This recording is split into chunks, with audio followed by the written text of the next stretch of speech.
L'autorité de sûreté nucléaire était cette année encore présente au Salon des maires et des collectivités locales du 31 mai au 2 juin, porte de Versailles à Paris, pour dialoguer avec les élus.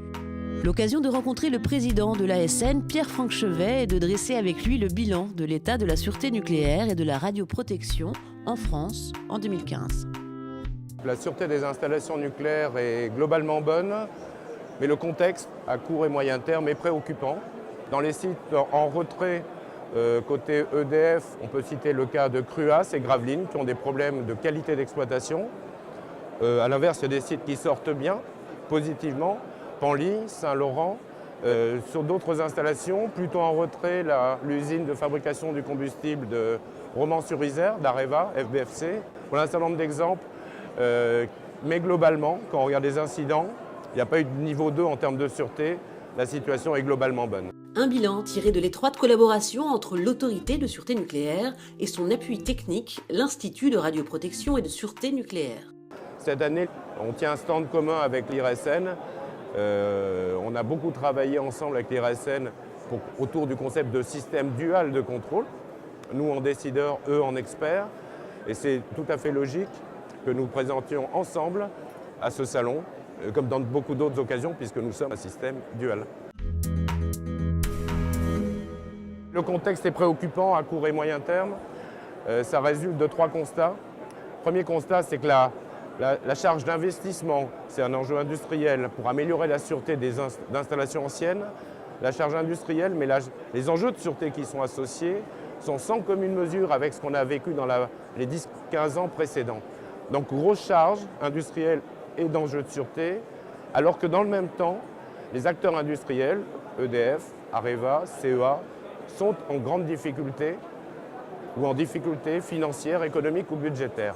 Donc c'est le décalage entre la charge en cours et les moyens des exploitants qui rend le contexte préoccupant. Je rajoute qu'il y a un troisième élément de contexte qui est préoccupant, qui renvoie à l'autorité de sûreté nucléaire et à son appui technique, c'est que nous n'avons pas l'ensemble des moyens que nous jugeons nécessaires pour exercer pleinement nos missions. On manque avant tout d'hommes, il faut les payer, donc c'est aussi de l'argent, mais avant tout de ressources humaines.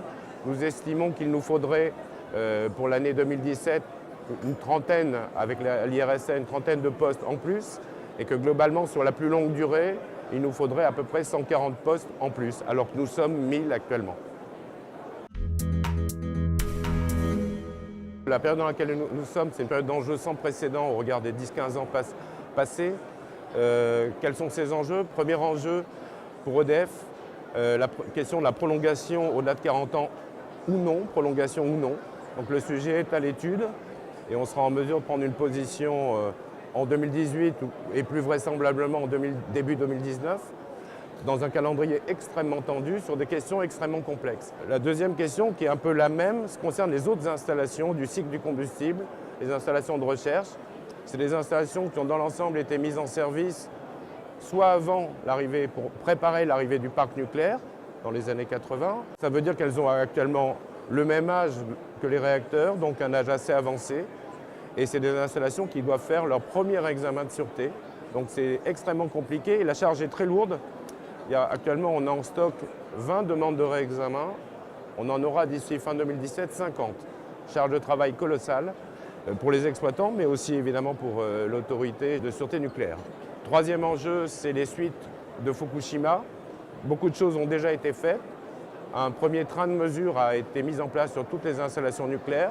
Et maintenant, c'est le deuxième train de mesures, des mesures qui sont en dur, avec des gros investissements, énorme travail à la fois d'analyse pour nous, et puis de réalisation, à la fois pour les industriels, et de contrôle de la bonne réalisation pour ce qui nous concerne. Dernier enjeu, c'est la contrepartie de la prolongation d'installations anciennes, c'est la construction d'installations nouvelles.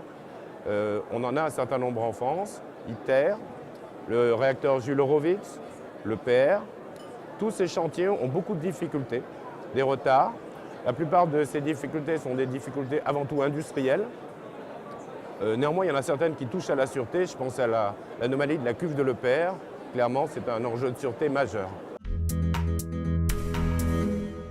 Quand on regarde les incidents de niveau 2 de l'année 2015, il y en a eu 10. Il y en a 9 d'entre eux qui concernent le domaine médical. Notre message, c'est que ce domaine-là mérite vraiment une vigilance forte, constante, de la part de l'autorité de sûreté nucléaire. Les incidents qui se sont produits sont des incidents tout à fait sérieux, avec potentiellement des conséquences sur les personnes qui ont été surexposées. Donc la vigilance est de mise.